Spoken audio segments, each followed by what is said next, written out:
Hi guys, Karis here, and this video is about gifts from the underworld and navigating shadow integration, and also it's an update on the book club. So first we'll start the book club book, Winged Pharaoh. This is for March of 2014 by Joan Grant, and I want to read a couple of excerpts from here for the folks in the book club. And by the way, you guys are awesome. There have been so many synchronicities in the book club. It's free to join. I'll put the link in the info section for this video. And those of you in it know that the synchronicities that are happening are pretty intense. And it's because when you focus your attention on things that, there's a dog here. When you focus your attention on things that hold energy, then that energy is repeated. So this book is all about how a woman trained to be a priest pharaoh. And so it's taking us kind of through the training just in talking about it. And I love this because when we put things into story, it makes it safe to look at it in ourselves. One of the interesting things that I found to be true for myself over the course of my life as a child and as an adult, and it's something that I'm still integrating now, is finding a way to integrate the shadow with the light. Because I was taught to believe that without the light, you're just totally bad. If it's not light, it's totally wrong and terrible. And what I'm realizing now as I'm becoming more versed in what's actually going on inside of the human psyche and on this planet, what I'm realizing is the answer, this is all just for all of us within. I'm not really talking about external beings. I'm talking about aspects of our own nature here. The answer is not in cutting off half of our body, our energy body, our system.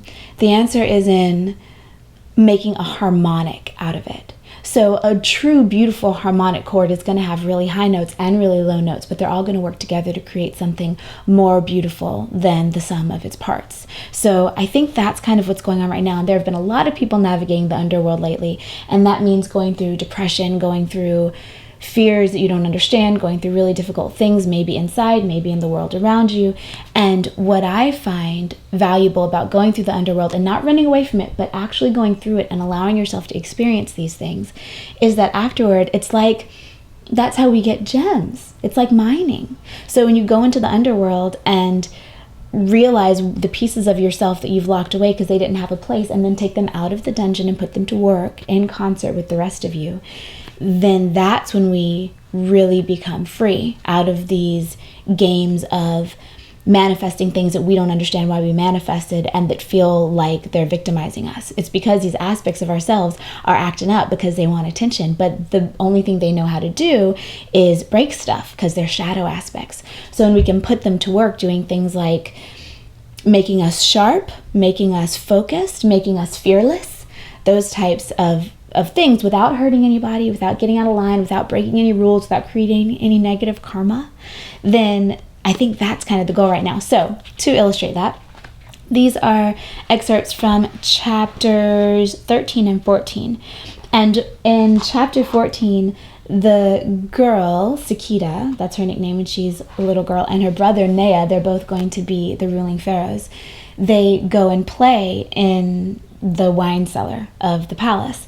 And the things that they play at shows what they believe in this reality that this book is written in, which is supposed to be ancient Egypt, which they called Kham at the time, according to this book. So what they play at is being in the underworld, and Nea, her brother, says, he started talking in his frightening voice. I knew it was only a game, but it made my spine prickly, she says. And she's about 8 or 9 at this time. And he says, "Who are you mortals who challenge the caverns of the underworld?" And then he goes on for a while and says, "Then Nea said he was going to be Tahuti, and the biggest wine jars could be the 42 assessors." So this is a mythology that they believe is going to happen after they die. He pointed to the first wine jar and said, "This one is anger without cause. Can you, Sakita, look at him and say, have I conquered?" And I said, "Yes, I can."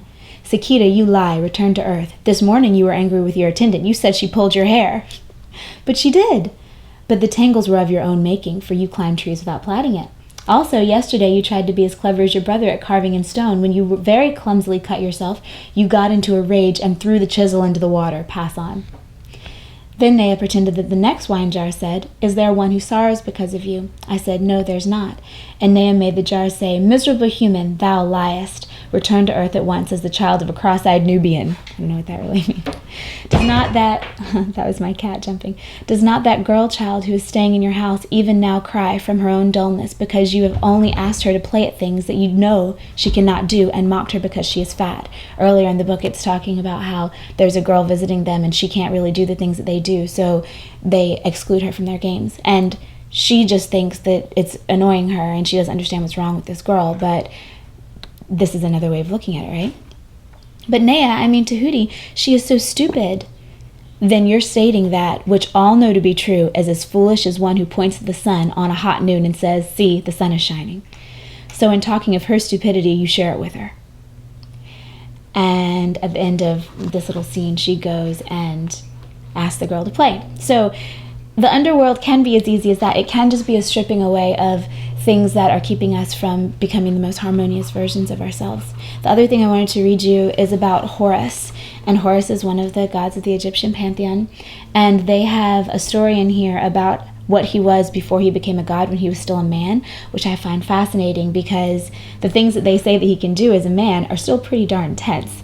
And they take a lot of focus to be able to do, and it's not normal, right? So it shows how the progression to a god, and I don't mean the god that is the all-encompassing intelligence and life force of the universe. I mean someone who has ascended and mastered physical world and all of their own aspects in a harmonious way, and then can go and kind of break the rules of physics and do what they want. That's the kind of god that I'm talking about, not one that we should worship. Well, I don't believe in worshiping anything, but I'm digressing. I'll get back to the point. Okay. It was soon after the festival of Horus that Ta-Khefer, that's one of their teachers, told me why the statues of the great Horus, the hawk-headed, are carved as a man with the head of a hawk. I'm not going to go through the whole story, but I'll read to you the first part. Long, long ago, when earth was still unthreaded on the court of time, Horus lived in the world as a man.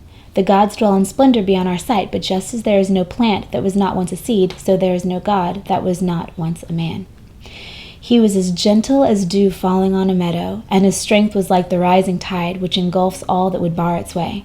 His just anger could blast like the lightning, but when he brought peace, the wildest storms abated, and the thunders dared not whisper across the mountains.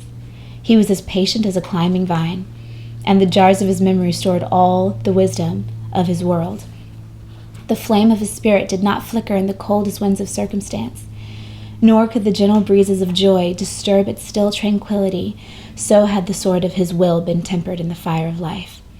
The princes of darkness loosed their arrows upon him, and it was as if rain fell upon a mountain. They challenged his will, and they were as dead leaves thrown upon a fire.